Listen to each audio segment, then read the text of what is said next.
Hey guys, good evening. So, this is Mukesh, and I will be talking about one of the most important organs in our body, which is the liver. We will not be talking into the functions of liver or the other details. Today, we will be talking more about the fatty liver. There are two different types of fatty liver, as we know. We will also talk about how do we do the diagnosis of it. What are the things that you need to avoid? What are the things that you need to eat so that you can have a very quick remedy to it? It's a long term process. Liver is one of the organs that can heal itself very easily. And the healing is absolutely magical, which means you might find it to be almost miraculous that the liver can heal itself, even if it is damaged to a limit of 40-50%. So yes, there are different stages, and we will also talk about the stages. I hope you guys are able to see my screen where it shows you getting to know your liver. So let's go to the next slide, right? So there are two different types of fatty liver. What exactly is fatty liver? You have your organ, which is liver, which has got more than 200 different types of functions: hormonal flush, toxin release, and it also helps you with your cholesterol synthesis. Your thyroid gets changed, which means it gets transformed T4 to T3. So there are too many functions that the liver does, including digestion. It is also one of the major components in the process of digestion. So we need to understand over here is what exactly is fatty liver. Fatty liver is a layer of bad fat or unhealthy fat inside your liver. And your liver is almost a big organ. It's on the right side where your ribs end. And most of the times, one of the best ways to understand that you have issues with your liver is when you sleep on the right side, you will start having pain on the right side towards the where your ribs end. So it's right next to your stomach, which is exactly in between your where your rib cage is in between, in exactly in the middle of your below your chest, and right to it on the right side you have your liver, and it's a big organ, and it is completely red in color. Just in case you get to take a look at it, I will also be showing you a diagram of it, which means just an anatomical chart related to the liver, right? So fatty liver is a layer of unhealthy fat which the liver is unable to decompose or flush out, and that creates a lot of issues. So this is exactly like your car is not serviced, your engine has got a thick layer of dirt or something, and that is why your car is unable to give you the kind of mileage that it needs to give. So this is all about your body. Liver also converts a lot of food into energy. So the conversion of food or nutrition into energy and then being passed to the heart, so that the complete body can be, the complete body can be shared with the required nutrition, is also done by liver, which means the liver sends the nutrition in the blood, and then it goes to your heart. It is also one of the major components or the main components of glutathione, which means your ready energy that you get. NAC and acetyl cysteine. So that's also one of the markers of energy. So if the liver is not working properly, the first thing that you will have is you will also face fatigue. Talking about the two different types of fatty liver, we have alcoholic and non-alcoholic. Almost 80-85% today they suffer of non-alcoholic fatty liver disease, which is NAFLD, which means they do not take alcohol of any kind. They must be having it just once in 3 months or something like that, and that even that can cause. Now there are a few reasons of having NAFLD as well as FLD. One of the main reasons that I have found is lifestyle issues. So there are so many people who have a lot of packaged food, and packaged foods which has got monosodium glutamate and a lot of acidity regulator, bleaching agents, and a lot of other things that make the food more healthier, and it talks to your brain so that it can help you be craved all your life. And that can cause a lot of issues for your liver. That can create that bad layer of fat or the layer of unhealthy fats in your liver.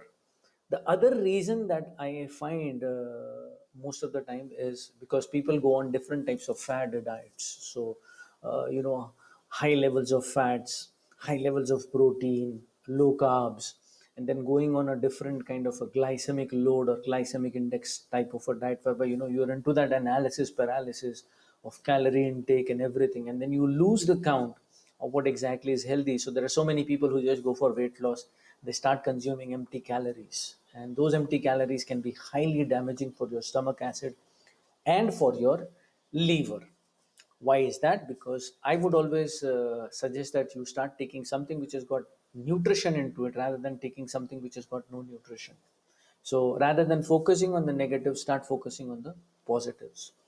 Now, non-alcoholic fatty liver disease can also happen to people who've never consumed alcohol, who've never smoked, and it is because of the lifestyle diseases that they've been through. They are obese and they've been through fat diets. And the third most common reason of having fatty liver disease is pill popping generation. So there has been a rise of people who want everything for in a short term duration. They want gains, and they start taking pills. So every single thing they would not want to take it from the food, not even from sleep, not even from food, not even from rest. Everything gets from a pill. So protein they will get it from powders, fats they will try to get it from different types of pills, and even health, when we talk about immunity, they will try to fight the immunity that they have by taking antibiotic. That completely damages your liver, right? Let's go to the next slide so that I can make you understand what exactly does the liver do. And one of the most important things that people ignore is your gallbladder. And you know, 8 out of 10 issues today, they are because people are unaware how the liver works or what is the importance of your gallbladder. Let's go to the next slide. This is a diagrammatic explanation of the liver. The liver looks like this. You might be able to see the gallbladder. It's a small sac. This sac saves the acid that the liver creates. Now you might be thinking, why does the liver create acid? The stomach also creates acid. Why does it create acid? So that it can break the food.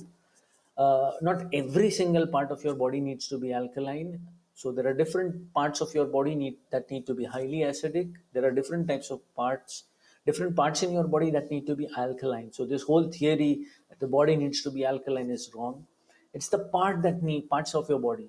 In the same way, when you have something that needs to be broken, especially fats, because that's the only storable source of energy. When I say storable, only fats can be stored. Proteins cannot be directly stored into your body. So you don't have any place where you can store protein or carbs. Every single thing that you eat, it can either become some source of carbohydrate, which is sweet, or glucose or sucrose or lactose or something else like that. So everything that you eat gets broken down and then the body has to store it. When you have too much of carbs, which is not normally what people have in India and elsewhere, so the food will be comprising of too much of unhealthy carbs. Unhealthy carbs. Carbs are not bad. It is the unhealthy carbs that are bad. So you cook a lot of things, you put in a lot of refined oils and stuff. So many people don't even know. They think that it is just the white sugar. No, it is not just the white sugar. It is the food that we eat. It is the packaged food that you eat. So there are so many people who snack a lot in between their meals. They have a habit of snacking, and that also can create that sugar that we're talking about. So sugar is not just the white sugar, it is the sugar that your body creates from the food that you eat. And that could be even the maide ka roti, and the maida roti and pizza maida and packaged food, or too much of salt present in your food, the bhel and khakras and whatnot, the wafers, every single thing that you get in a packaged form, that can create all those issues. Now it needs to be broken, and this acid is compressed and kept at a place which is called the gallbladder. The gallbladder also has a lot of functions, and normally what happens is when people get into a place where they start having issues related to the liver, it is also the gallbladder that suffers, because it stores the bile salts and bile acids. So this is the place that you need to be very aware about. And when people have gallbladder related issues, they will be low in energy. They will have issues related to their bowels, which means either they will be constipated or they will have IBS. It is also a gallbladder related issue. They will have migraines and headaches quite often. They could have skin related issue. Chronic fatigue is also one of the major diseases or disorders that people have because of a weak gallbladder. Let's go to the next slide. Now these are the stages of fatty liver. Fatty liver, as you can see, the deposits of fat that cause liver enlargement. Your liver, it starts enlarging, and because it enlarges, when you sleep on the right side, it starts touching your heart, it starts paining. So then you will have fibrosis, which means you have a complete scarred tissue. The liver is made of tissues and cells, and once they start getting damaged, you will have scarred tissue, which means the liver is unable to heal itself. That's the point of time that you will have grade 2. Grade 2 fatty liver is when you're very close to liver fibrosis. Liver is completely scarred, it's got holes into it, and that's when we start having cirrhosis. Cirrhosis is damaged liver. Scar tissue makes liver hard and unable to work properly. That's the function that we're talking about, all of the functions. So these are the stages. Deposits of fat cause liver enlargement. Understand this, that because the liver is unable to detoxify and flush them out, and that is why there are stores, or there are layers of unhealthy fats that is coming from the food that you're eating, right? Perfect. Let's go to the next slide. How do you diagnose it? There are blood tests. We do a liver function test. From the liver function test, there are different parameters. So uh, you will have different small parameters inside the liver function test itself, through which you will come to know. We also do a little bit of stool examinations, which means we ask the people, what color is your stool? Is it dark brown? Is it black? Is it green? What color of stool? Is it semi hard? So we come to know from the quality of stools. It is also from the liver function test. It comprises of 9 different parameters. Then we have the complete blood count. We also come to know from the hemoglobin and serum ferritin levels whether the liver is working in a sluggish form or not. And then we have the sugar test, whereby you do the fasting blood sugar, PP blood sugar, or you just do the HB1AC, which is an average blood sugar count. One of the best ways to understand or diagnose fatty liver is you go and do your abdomen sonography. From the abdomen sonography, the doctor would be able to tell you what grade of fatty liver do you have. So it is not just the blood reports. Now, in my experience, I've seen so many people who have this issue, whereby the blood test doesn't show a lot of issues. So we do a sonography because the symptoms are perfectly clear that they have issues with their liver. And when they do the sonography, it's very clear that they are suffering of grade 1. A few other symptoms is that when people have liver related issues, they love eating a lot of spicy chili stuff. And again it will depend on the location, the area, the place that you live in. So a person who could be staying in a humid hot place is more prone to be having liver related issues, rather than people who are staying in cold countries like UK or Australia, where people do not have these kind of issues unless and until they're not taking too much of alcohol. So get your test done, and you will be able to diagnose that you have fatty liver. Now, what are the symptoms? The symptoms are fatigue and sugar related disorders. Too many people don't even know that. If their sugar levels are high, they start working on it, and they start taking diabetes medicines. They start taking insulin and stuff. The real issue is the liver. Fatigue, as I told you, it could be NAC, which is N-acetylcysteine, or your glutathione levels, which are pretty low, due to which you could be having chronic fatigue or fatigue related symptoms.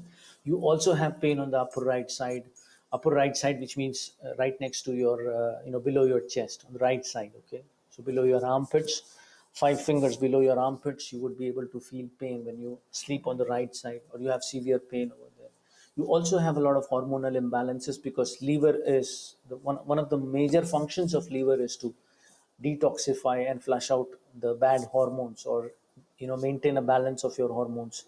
And too many people must not be even knowing this, that so many people who have liver related issues also have issues with their thyroid. So metabolic syndromes or metabolic disorders also happen when you have issues with your liver. So hormonal imbalances, obesity, and weight issues.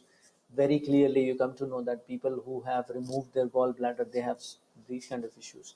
Severe hair loss, yes, it's not just because of liver. It's because you have liver issues, then you have hormonal imbalances, then you have a spike in your testosterone levels and things like that, because you've also been taking a lot of pills, your stomach acids are low. So all comprising together, you have severe hair loss.